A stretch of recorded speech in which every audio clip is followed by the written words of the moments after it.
gogaa fi asheetni isaatis ilma namaatiif faayidaa guddaa qaba.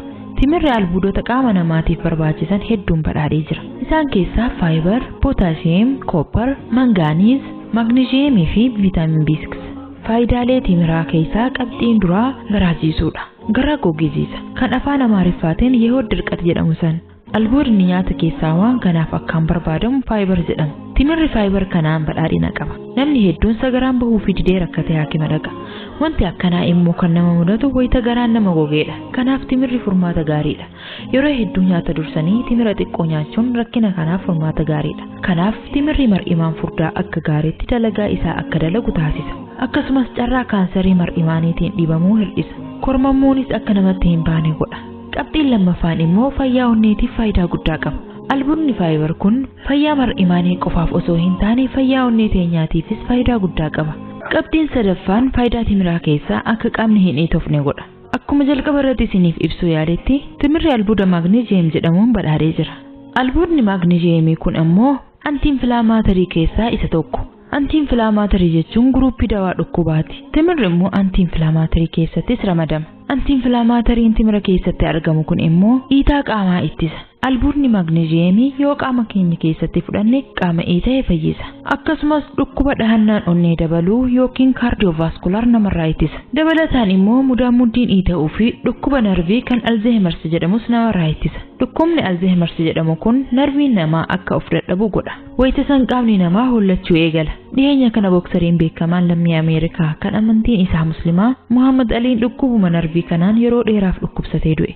Rabbiin rahmata isaaf haa godhu. Dhukkubni kun gaafa umriin manguddooman suutaan akka sammuu yaaduu dhaabu godha. Namni timira yeroo hedduu sooratu dhukkuba kanaaf haala salphaan hin saaxilamu. Qabxiin itti aanu immoo dhiibbaa dhiigaa hir'isa. Albuudni magneeziyem kun qaama namaatiif faayidaa guddaa qaba. Albuudni kun dhiibbaan dhiigaa akka hin daballe godha. Timirri immoo albuuda magneeziyemii kanaan waan badhaadhaa ta'eef nama dhiibbaa dhiigaa qabuuf faayidaa guddaa akka qabu qorannoon irra gahee jira. Gama birootiin timirri pootaashiyemiin badhaadhaadha. Albuudni pootaashiyemii kun immoo akka onneen qajeelatti hojii hojjettu gargaara.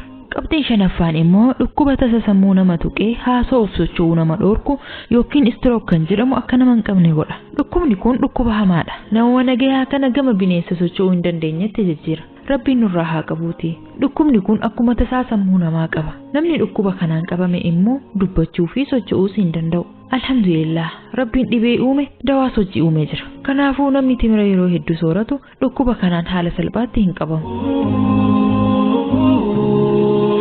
Qorannoo Yuunivarsiitii Saayinsii fi Teekinooloojii tokko keessatti gaggeeffameen timirri ciniinsuu fi da'umsa irratti faayidaa qabaachuun isaa mirkanaa'ee jira. Qorannoo waggaa tokkoof ji'a tokko dubartoota 69 irratti gaggeeffameen dubartoonni osoo ciniinsuun isaanii hin gahin torbaan 4 dursanii timira nyaataa turan dawaa ciniinsuu kaleessu kan akka ciniinsifattu godhu. Anesteeziyaa osoo hin fudhatin uumaan ciniinsifatanii dahuu danda'anii jiru. Dubartiin timira hin nyaatin immoo ciniinsuu uumaatiin dahuu dadhabanii dawaan ciniinsuu kennamee fi akka dahan godhamanii jiru. Dawaan ciniinsuu kan anesteeziyaa jedhamu kun qaama dubartii deettuutiif miidhaa guddaa qaba. Sa'a sanitti akka ciniinsifattu haa godhu malee eega deessee booda sababaa dawaa sanii yeroo dheeraa booda miidhamutu mala. Kanaafuu dubartiin dahumsa dura timira nyaachuu heddummeessite ciniinsuu uumamaa laaftuudhaan hiikamuu dandeessi jechuudha. Qabxiin torbaffaa fi xumuraa immoo fayyaa sammuuti.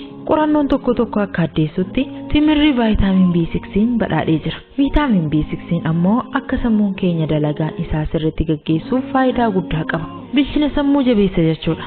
Walumaa galatti timirri ulfaatina yookiin furdina hir'isa. Gogiinsa garaa fayyisee garaa jiisa. Fayyaa onnee teenyaatiif faayidaa guddaa qaba. Garaa kaasaa yookiin garaa nama yaasuufis faayidaa guddaa qaba.